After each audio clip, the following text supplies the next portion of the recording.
Hey, what's going on everybody? Tom here for another music video breakdown. Instead of breaking down a music video, I'm going to be breaking down the settings I use when I shoot music videos.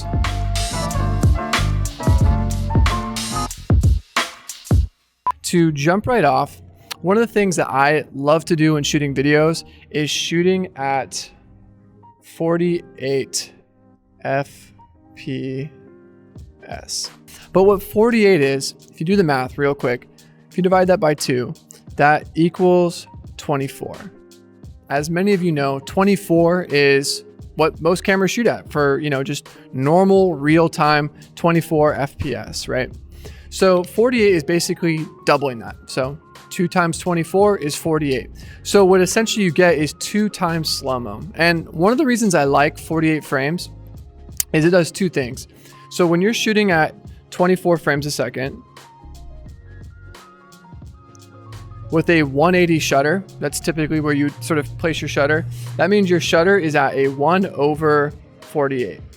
So that basically gives you a pretty standard motion blur for, shooting a cinematic thing, or, that if you were to move your hand across the frame, it would naturally blur the way the human eye sees it, right? Well, when you shoot at 48 frames a second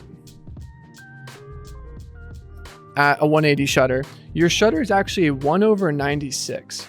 So what's really cool, what the sweet spot of shooting at this right here is you could times the footage to end up replicating 24 frames, though the shutter wouldn't be the same. So if you times your footage by 2 in post, you can actually make your footage real time. But what's really cool about 48 frames is you get a twofer. You basically get a slow-mo pass. So in the edit, your footage, your artist is moving in slow-mo.